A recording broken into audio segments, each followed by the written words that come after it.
All right, we're live.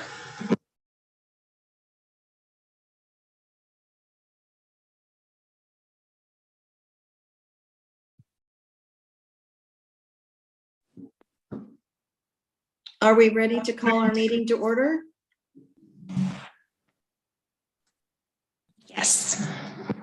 Okay, I'd like to call the Economic Development Tourism Board meeting at 5 p.m. And if the clerk could please take roll call.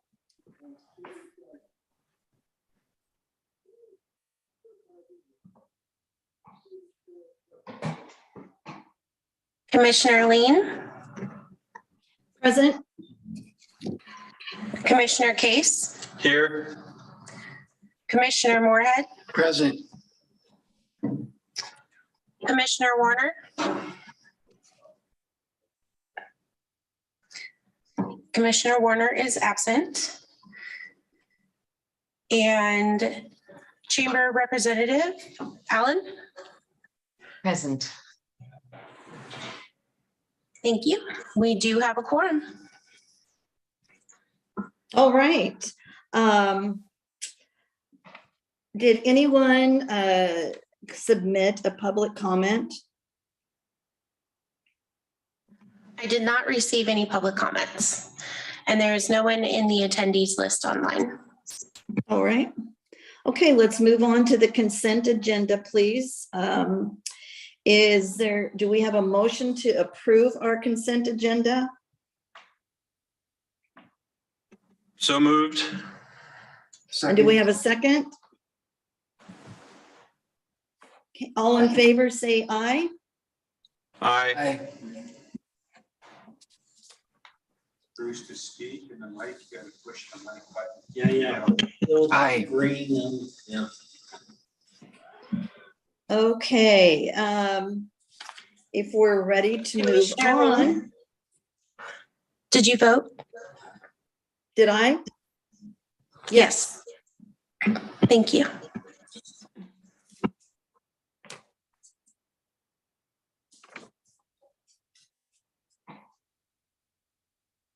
Okay, let's move on to our action agenda. With this state CERB planning grant by Mr. Rizzatello, please. Okay, thank you. So this curb planning grant, if we get awarded, it would be to cover utilities, starting to do some preliminary level planning around the Martin Airfield area. This is needed because property owner who owns majority of parcels out there, Tarragon, they have filed an annexation petition, and historically, our level of infrastructure planning out there we haven't really done much because before Tarragon bought the piece of property, the previous owner really had no plans. So originally we were gonna pull it out of the urban growth area, but then when he bought it, that changed the tune of things. So this is basically a mechanism by which get them to unveil their cards a little bit so we actually know what we're planning for. So this is just essentially supporting, indicating to council that you're supporting us to go after this grant application. And then if awarded, State CERB will pay 80% of the cost. All right, do we have any questions or comments on that? So Mike, what do you think the odds are that you'll get? Is it all or nothing on the dollar amount? It tends to be all or nothing. I will say, while I've been here, we've gone to CERB 6 times and we've always gotten fully funded 6 times. And that even held true at my previous employer. So typically, if you make it far enough where they send you the application link, after you talk with staff, it'll get funded.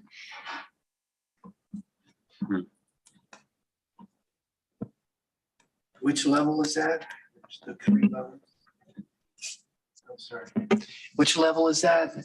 So it would essentially, it would basically be the planning level that we'd be applying for. So basically, just as long if it's the commission's desire, just supporting for grant application for planning and study, and then that'll enable us to go after the funds to pay for the preliminary infrastructure assessment. For the infrastructure down the road, if you get this grant for the planning, do you think there's going to be any other state funding available for infrastructure? Yeah, the Community Economic Revitalization Board, they actually do have implementation loans and grants. Okay. That's predicated on if you did one of these studies. Otherwise, you're barred from utilizing that money. Sure. So that does help. And it's really key for us to get understanding what's going on out there, because in addition to this property, we're starting to receive some information in the future.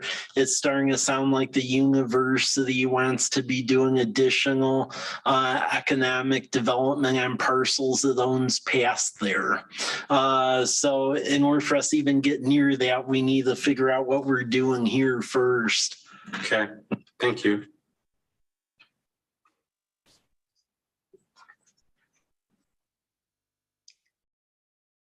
Okay, if there aren't any other questions or comments, do we have a motion to recommend this to City Council to support this State Community Economic Revitalization Board grant application for a planning study?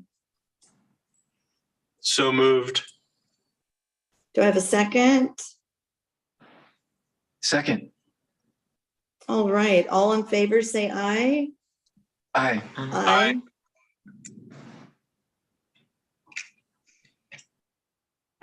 Okay. Let's move on to our staff reports by Ms. Sinclair. The first one will be the city event overview.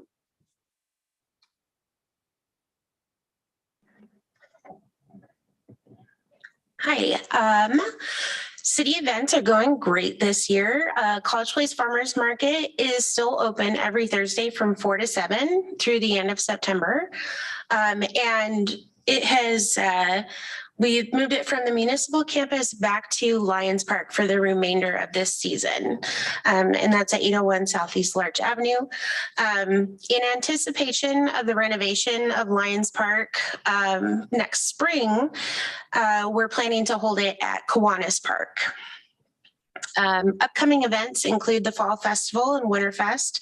The Fall Festival's Trunk or Treat event will be held from 3 p.m. to 6 p.m. on Tuesday, October 31st, 2023 at the municipal campus located right here at 625 South College Avenue.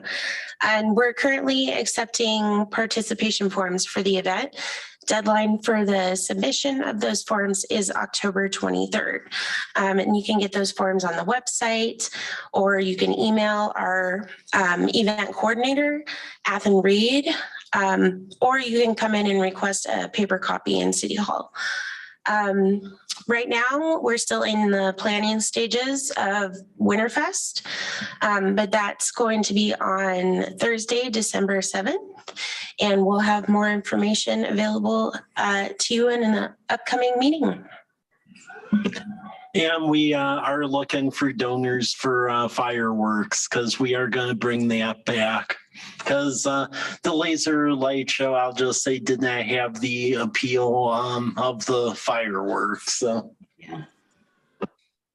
Yeah. Okay, I have a question on the Fall Festival. Are we opening that up to businesses also, or is it just going to be on the municipal campus, or do we want businesses to take part in that? I mean, really, we'd be open to having businesses take part of that. Depending on the day and the year and the weather, I'll say participation has fluctuated. But I would say businesses here they have the option of filling out the forms and participating here at the campus. Or what could also happen would be basically members splitting parts of College Avenue, spread the word to everyone and getting folks to participate. Because I know when we've had a lot of participation, they actually did make the event be a lot more cohesive, having it up and down College Avenue. But again, it's just like fluctuated depending on the year. Okay, so we're not really changing that from the past then? No. Okay. Any other questions or comments?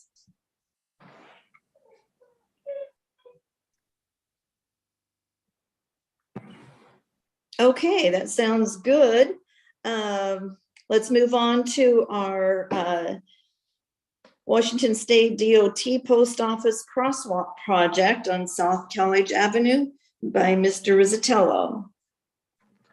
Yes, this has been definitely a project of contention for a while, because ever since the roadway was redone, we've received a lot of feedback from community members about trying to beef up the crosswalk over by the post office for safety purposes. Big issue to achieving those ends has always been trying to find money to do it. So we did get a State Department of Transportation ped and bike grant.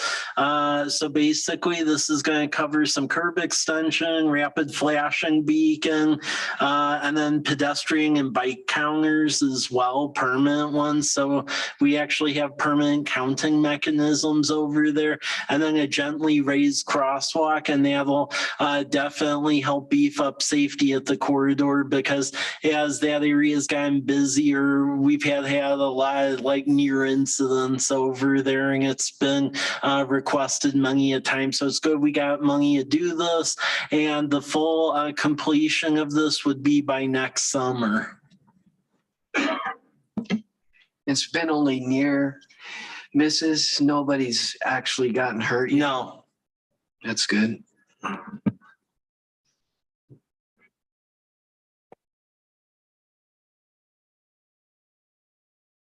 Any questions or comments? Looks good. Yes, it does. Okay. Let's move on to our FEMA Hazard Mitigation Grant with the Water Tower by Mr. Rizzatello, please. Thank you. This project was under discussion a couple of years ago. We turned in a FEMA hazard mitigation grant, and then as staff came and went through the program, we'd always be asking, hey, we got the letter, we had the award, but where's the contract? When are we ever going to get to this? And they'd always be like, oh, you're in queue. And the general thing was, okay, where in queue are we? And then it would be another staff member and back to the same spot. Luckily, through our federal lobbyist, he had connections. So come to find out, they actually lost our application, and it just like slipped between the cracks for like 5 years as they shuffled through people. So this is finally gonna get going here, and we have requests to them for some additional money since this project's been delayed since they lost our application. But in essence, what's happening here is that this FEMA grant will pay to seismically retrofit the water tower that's over at the Public Works Yard, the old tower from the 1940s, because when they built that wasn't really a thing back then.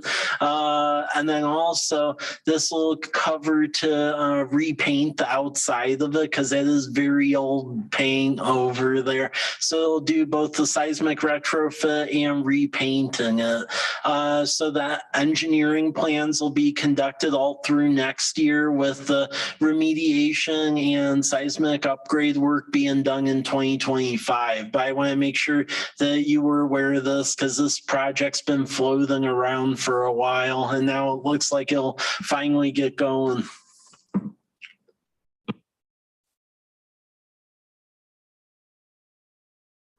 So the target completion date is mid-2025? Yeah. Looks good. Any questions or comments on that?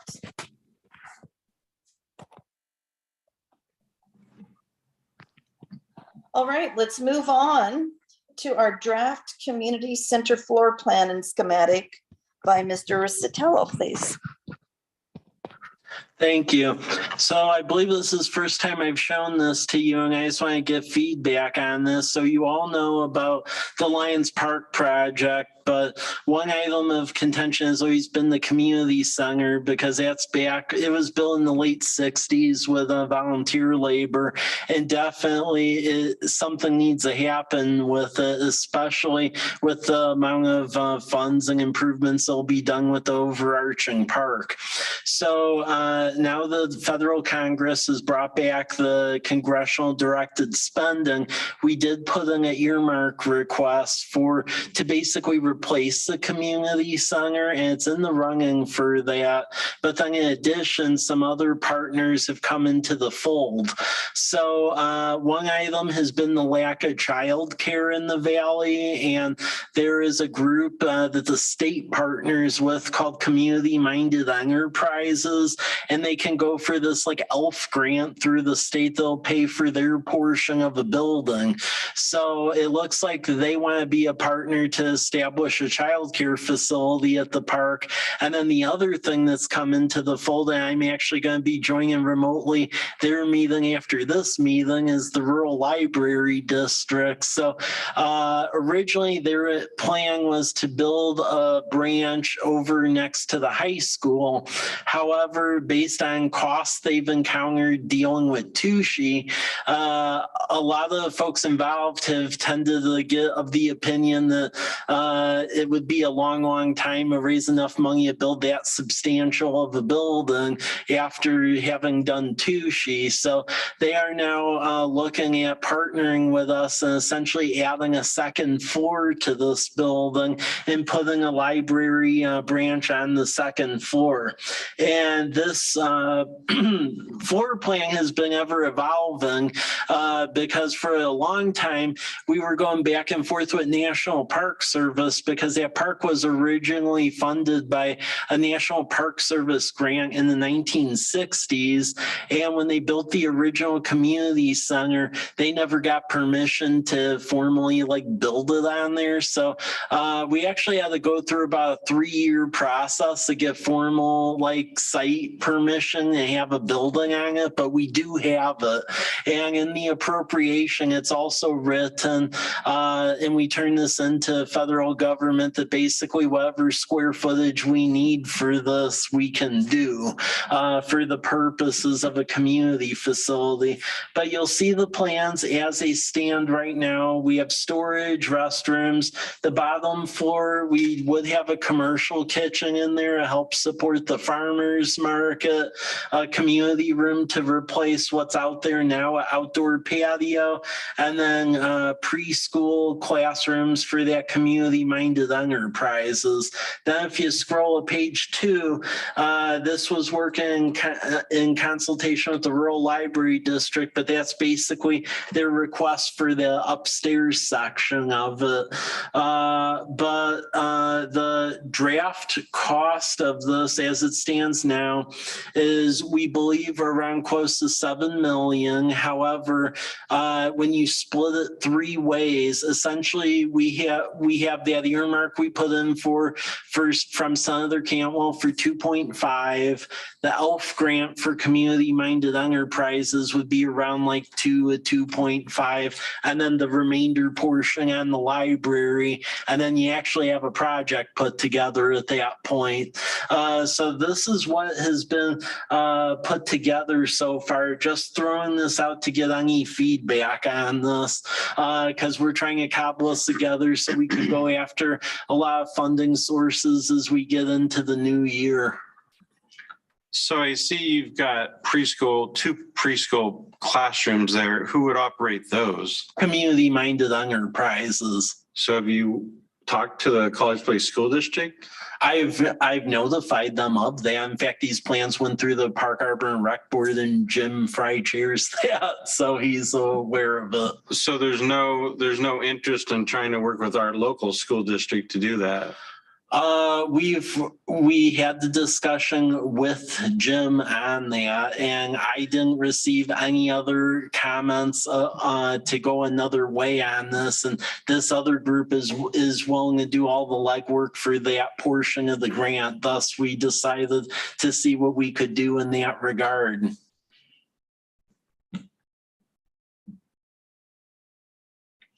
How large is that commercial kitchen? It doesn't look very big. So that commercial, I'd have to get the measurements on that. It's not on there. I mean, we definitely did direct them to design it to those standards. I just don't have the measurements with me. Yeah, because I mean, the community room itself is quite large. Yeah. And the commercial kitchen has more of a purpose than just to serve the building. You know, Yeah. I mean, I hope that's your intention. Well, yeah. So I think to benefit the community, especially since you have the farmer's market going so well, I would oversize the commercial kitchen. Okay. To be quite honest with you. Because I think you'll get, and it depends on what the city wants to do, because the city will own this, right? Yeah, city would own the structure. So whether the city opens it up just to city patrons or to all the Valley community, there's really no easy commercial kitchen to get access to, right? Yeah. Especially like during daytime hours. No.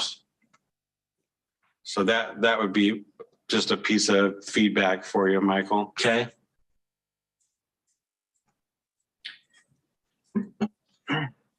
You know, on the side where the main entrance and the preschool entrance is that facing the current like grass area?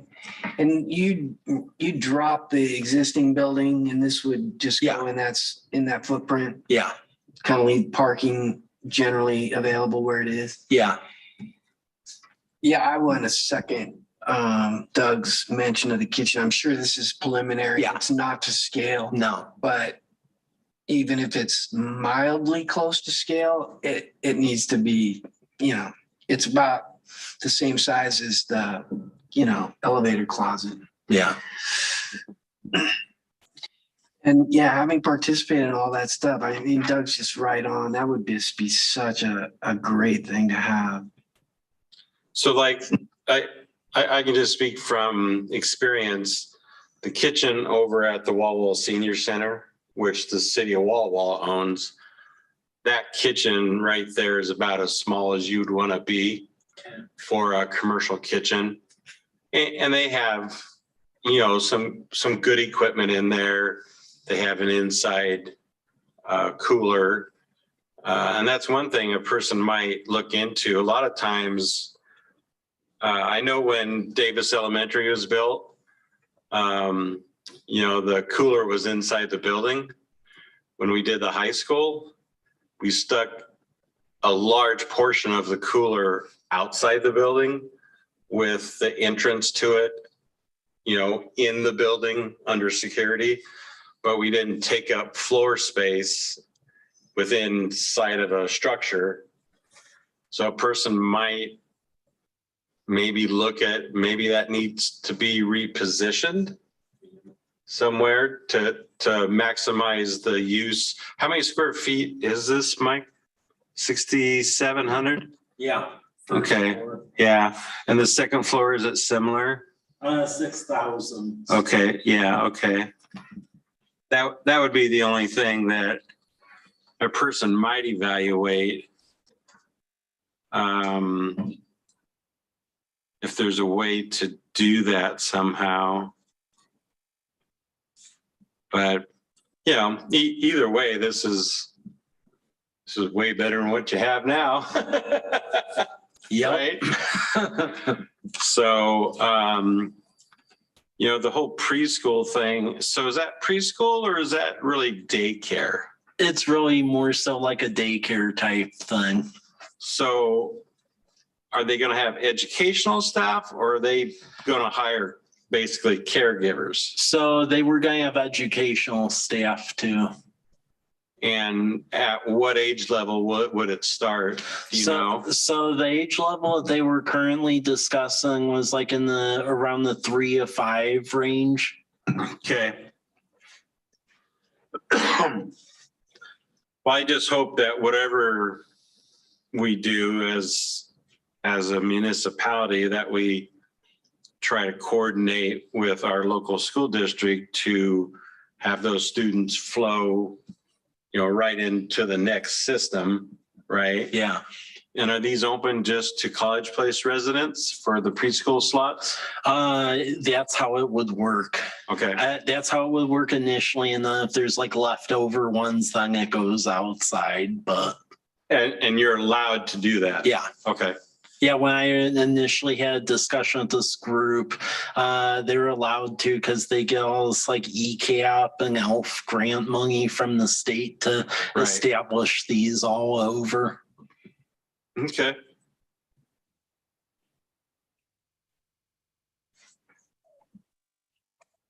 Okay. Well, that's all I have.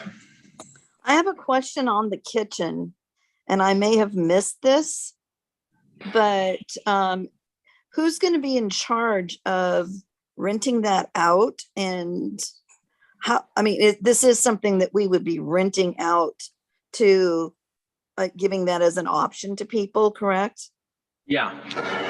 Yeah, so as it stands right now with the current Lions Club building, what's always happened is that the Lions Club, they essentially run the reservation system for it and then essentially use the money to retrofit the building. If we did get something like this, I think it would move this on to the next stage where we would need have a full-time recreation, which we've talked about in the past anyway, but recreation staff member to at least staff this and then supervise also some of our contracts that we have with other providers like YMCA and things like that as the city grows.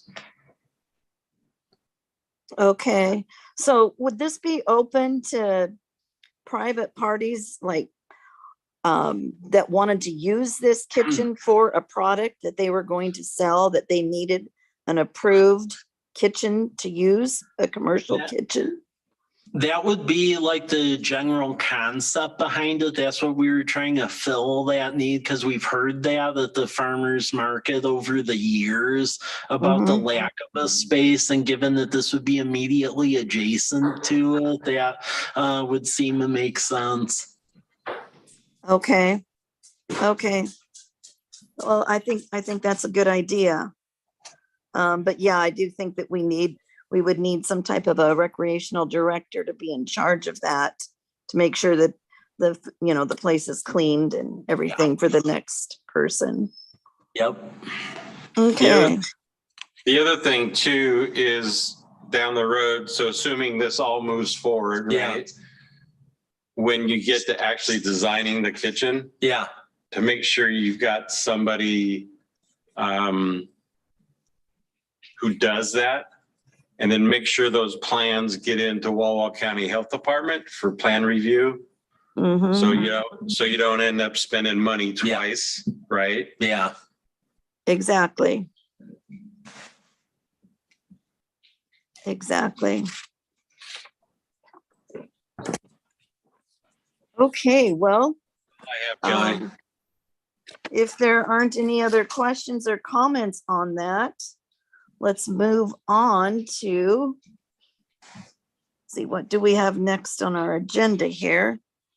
to our 2023 development update by Mr. Rizzatello.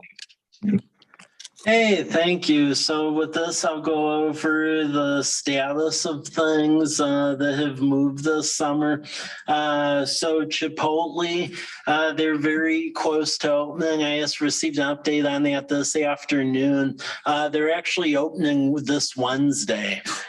They're opening. So they're already training staff over there. So that is good. In talking with the developer of that structure, they're going to announce it soon.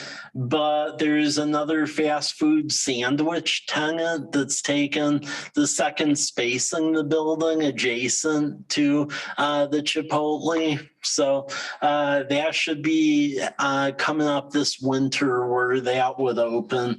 Burger King, which is across the highway adjacent to Aspen Dental, that should be open by the holidays because the franchisees basically getting like a pretty significant rebate from corporate, but needs to wrap up by the end of the year to realize that. So then Project Bed, which is a hotel. They are still working on the layout architecture plans. And then there's some commentary with City of Walla Walla. We're having about an additional right turn in, right turn out onto that property. So we're working on that. Has that property been sold or who owns that property still? So basically the east 2/3 of that property is still owned by on paper it's Marcus DeLeo Fullard, but the agent's Bob Price on it. And then the west third is Farron Group. Project I, that one is Meadowbrook area, and they are working with a hotel chain to go adjacent near Hop Thief. So that is still an ongoing thing. Project Red, that's a big box power center developer, and they're basically in talks with the whole Hemmingson Lakeside group about trying to make some sort of commercial happen in front of it. Project Wood, that is a outdoor shopping center developer. They actually want to go adjacent to that hotel we're talking to, but a lot of it's predicated on this whole right turn in, turn out thing we're currently dealing with. Project FM, they're continuing to monitor progress on Lakeside. The other headwinds on this one specifically is that there is a merger with grocers that's happening right now, where I'll just say the concept is potentially being made to be sold to another grocer out of the Midwest, which is a little strange. So we're trying to follow that one. And then Project C, we're still in discussions with them because with the Project C, they initially wanted to put a super format version of the store out in Pasco, and then the deal went sideways. So there's a regular format going out in West Richland, but they still have another slot for a regular one since the big one didn't go anywhere. So we continue to go back and forth with them. Project Flight, that's out at the Martin Airfield site. So one thing I'll let this group know about since the last meet, well, two things actually. Tarragon, which is owned by the Corliss family, they filed a petition to annex all of Martin Airfield. So that's currently making its way through City Council. And essentially it takes in the property from basically where it starts at Martin Airfield Lane all the way out to Hampton Lane, which is like the far fringe of that property. There'll be a final hearing either later this month or early October, and then it'll be in the city. But there's two processes we're having to run for this. One is basically getting into the city, but then we actually have to reestablish zoning because back when we were originally trying to pull it out of the city, when we backed off, when we thought the whole trade in the UGA would work, after we backed it off, we kept it in the UGA, but the city in the comp plan that was adopted before that occurred didn't really put in zoning over there because we thought it wasn't going to be in the UGA, and then the county never did either. So that's a little twist to this we're going to have to fix. Project Detroit, that's a car dealership. They're also looking over at the Meadowbrook area. And then Project Arches, really they're trying to look at doing another location to alleviate wait times that currently exist in the valley. So they're looking at doing something somewhere within the city. Going to residential side, Homestead, we're working with them to do the Y size, they're retooling that. Villages of Fort Walla Walla, we got that through the final site plan process. Permits will be issued shortly. We're being told they're going to start grading that end of this month. So it looks like that's finally going somewhere. Sermon development over on Spitzenberg, they're doing some clearing on that. And I know they're working on financing for it, so it's not a dead project by any means. Lakeside College Holdings, we're expecting them to turn in their plat proposal for the Craig Christensen property, and then we'll see what they're up to. Primarily, it's going to be residential, so that's going to be the main land use on Mr. Christensen's former property. And then Villages of Garrison Creek phase 11 and 13, there continues to be a lot back and forth on that one for the engineering drawings, and we're actually trying to ascertain who the person is behind it because the legal entity keeps like moving around. So we are investigating that one. We know who their engineer is, but they're being very cagey on who's actually backing it. Vesper project, you see that right out the doors here. They're going really good on that. So construction continues and should be wrapped up by the end of the year. So that's great. Deer Meadows, Southwest 12th, they're already starting to do some grading out there, and they'll be just single family homes if you drew a line where like Davis continued. Martin Airfield, Tarragon development, that's going to be more of a longer term thing. So the final annexation hearing will be coming up. As I've alluded to before, there's going to be a lot of development planning surrounding that just because of the mass acreage it takes up. And then Salerno Estates, that's on Southwest 12th. So that's Mark Murray's property, and he's working on essentially subplatting that where it would be about like 8 single family homes on the south side of Southwest 12th. So that is what is currently going on. Any questions or comments?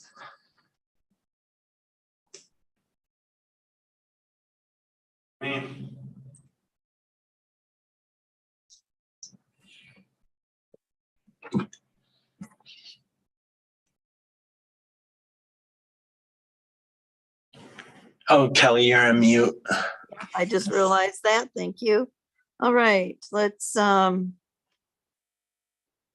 we, my screen isn't showing if there's anything after, there we go.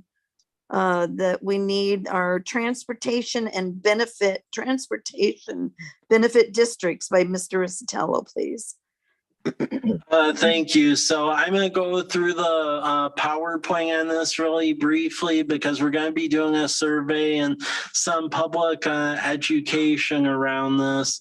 The legal entity of this was actually created over 6 years ago here in College Place, but the revenue mechanism never came to be. And you'll see as we go through the PowerPoint, we've actually done a good job of feathering federally classifying a bunch of roads that weren't federally classified so we could go get grant money. But now we're like out of, because you have to have traffic counts to do that. And we're out of like high traffic count roads to do that. So it becomes a bit of a maintenance issue and a funding issue to fix up the roads. So next slide. Okay, so the 101, this was created in 1987 through the state. A lot of other states have the vehicle stickers like where I grew up at, or they do various types of excise taxes. In this state, it can be used to fund projects in local, regional, and state transportation plan. 110 jurisdictions in this state have some form of it. And then you can use it to actually fix up roads, sidewalks, bike infrastructure, things like that. The revenue, yeah. Which document is this? Oh, there should be a power. Let's see here. Oh, Transportation _ TBD redo PowerPoint. It's the last one. thank you. Yep. Okay. So you can see revenue options here of the sales tax, the vehicle license fees. You can do bonds or impact fees or local improvement districts. Next slide. I just listed nearby ones. There's a litany of other ones. They range the gamut. Some of them, like Prosser, does the license fees. Airway Heights does 0.3%. Walla Walla does 0.2%. Because the big issue we're having with the local roads, I mean, we've gotten it going in the right direction, but it's just long term it poses an issue. When I started here, we were at a 260-year replacement cycle for streets. And since we federally classified roads, we got down to 200 years, but that still is like very high above like what normal jurisdictions are at. So Walla Walla is about half that. So you'll see this is like a listing of everyone who has this. Walla Walla and Waitsburg, they all have the sales tax. Next slide.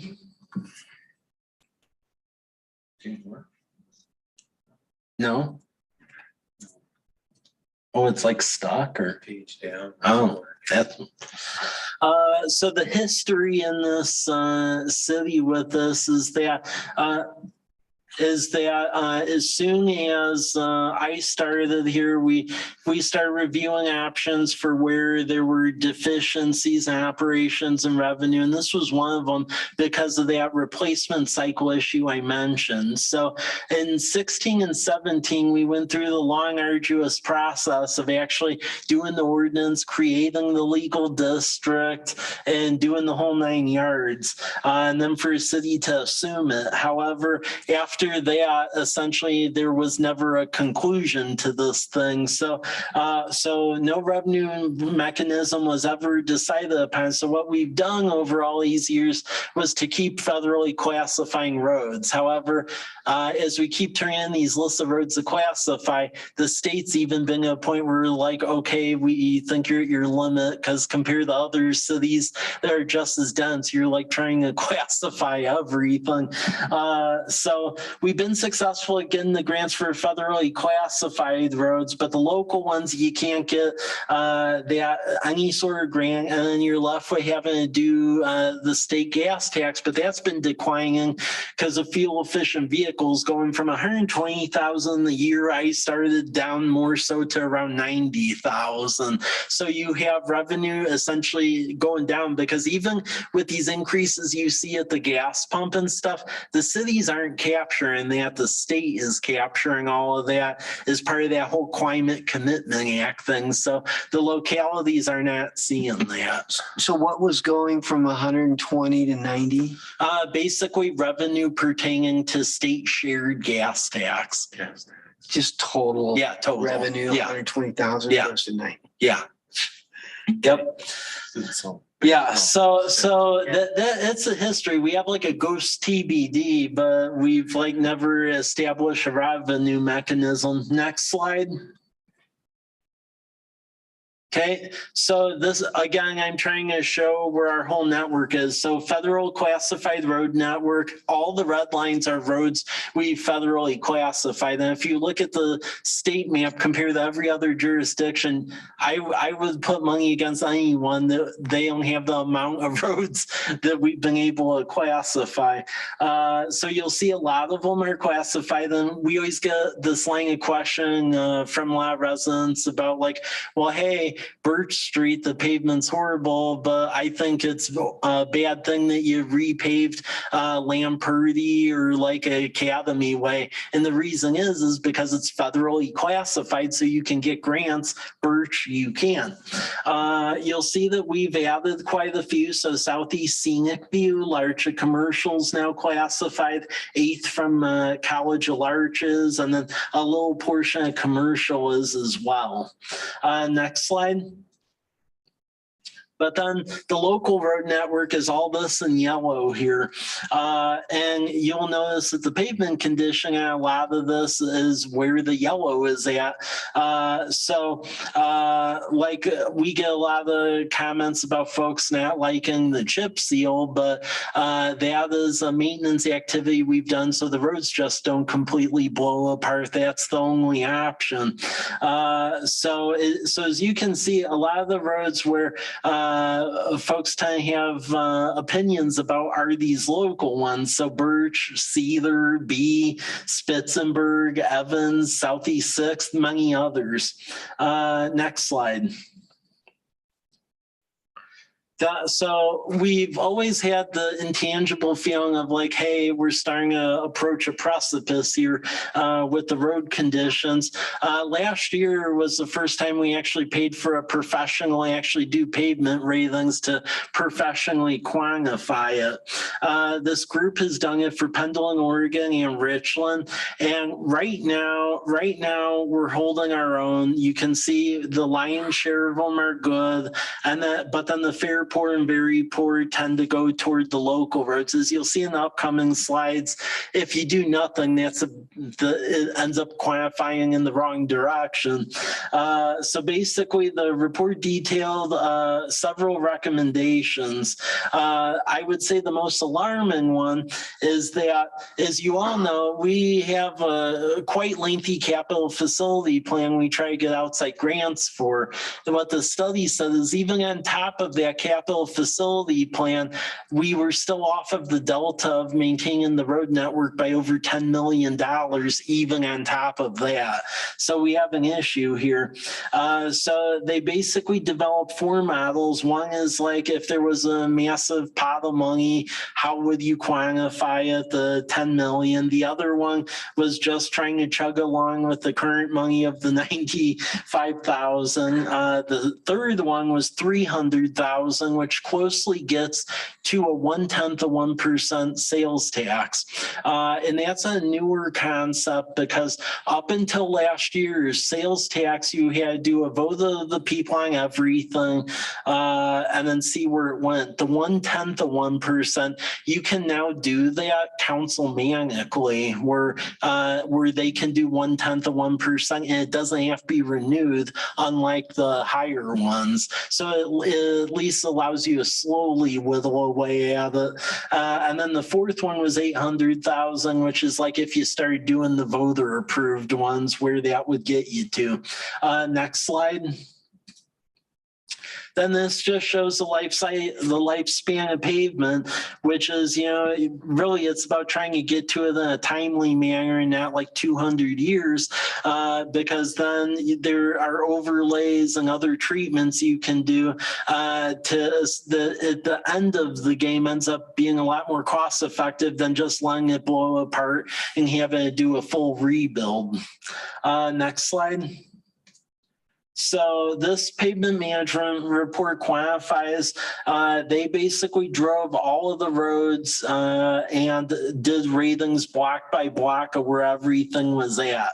And they've also developed a repair and maintenance plan for each of those 4 modules of what to hit first, second, third, and fourth. So you'll see essentially year by year where the PCI goes, where it goes, depending upon the need and so forth. And you'll see that if we maintain if we do the 1/10 of 1%, we'd be able to maintain the current PCI rating. If you average all the roads together, it's 74. And then in essence, we would slightly improve the number of roads in good condition, and then actually slightly raise up the other ones, whereas in the other modules, it tends to go down. Next slide. So this went before Utilities and Transportation Commission, and they recommended the council meeting 1/10 of 1% for TBD after outreach. And the rationale behind it is that we do get a lot of commerce here from outside the jurisdiction. So it would be other people who come here to shop that would help with this burden, because we have Walmart, Home Depot, Goodwill, and it would still be strategically below what Walla Walla charges of the 0.2 of a percent. So it'd be a 1/10. And based upon our estimate, it would bring in about $383,000 or so a year, and it would still be cheaper than our neighbor. So we have a survey out in English and Spanish, and we're just trying to do the outreach around this. But I want to make sure this was brought to your attention, because we federally classified what we can, but our ability to federally classify more is an end. So we basically have a decision tree of, do we do chip seal and just hope this stuff doesn't break apart, or do we try to whittle this slowly down some? So that's what's in front of you. So what other grant opportunities and stuff are affected by poor road classifications? You know? I mean, really with the poor road stuff, I know when we have like fire insurance class ratings, if we don't keep the roads up, that factors into it. And if our rating goes up, then everyone's premiums go up. So that's a direct hit to the pocketbook. And then also the ability of the private sector to actually guarantee private loans to developers. They are, because I'm on a land trust board, so we're currently dealing with that now, and they're actually looking at a site on one of these local roads, and we're having issues because of that exactly. Because it's one of those things where if you don't have the investment on the road, the general, on some of the banks, it's like, well, why would we, given the condition of the infrastructure? So it definitely has implications. Okay, thank you. So Walla Walla's definitely going to 2/10.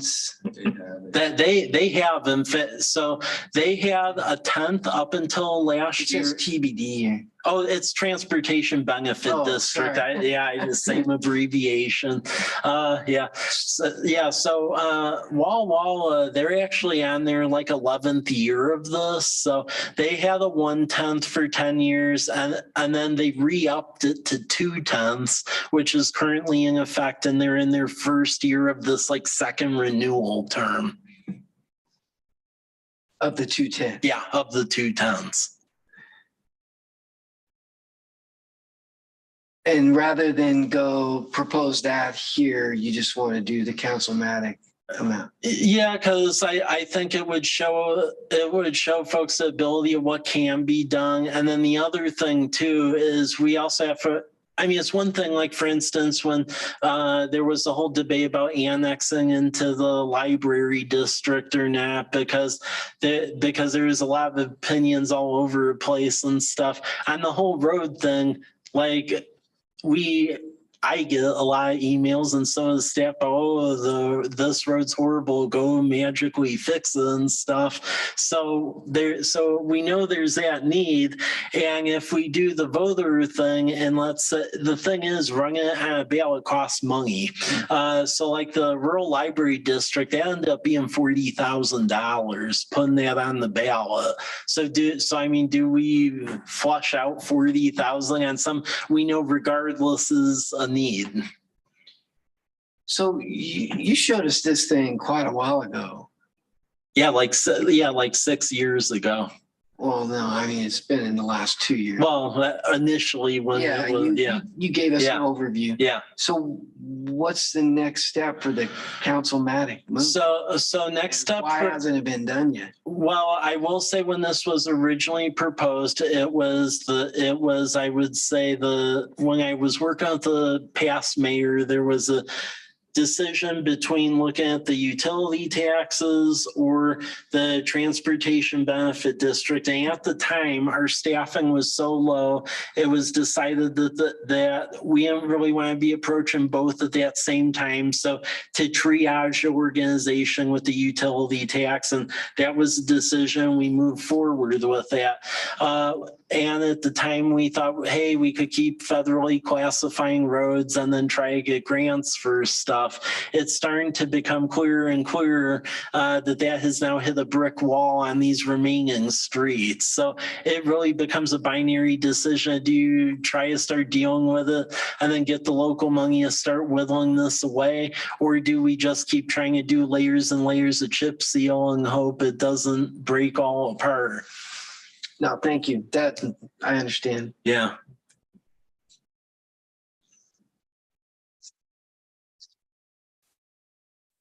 Looks good to me. I don't have any other questions. I will say that the next ed tech meeting, we will be going for essentially a recommendation to council from this body, because what we want to try to do is, if council's pleasure is to enact this thing and finally wrap it up, to include it in next year's budget, so it's nice and tied in with everything. Sounds good. Yeah. Okay, so we will revisit this next meeting on October 2nd. Yep.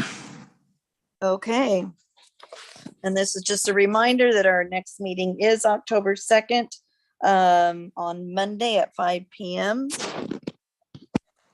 And if there's no more questions or comments, do we have a motion to conclude our meeting? So moved. Second.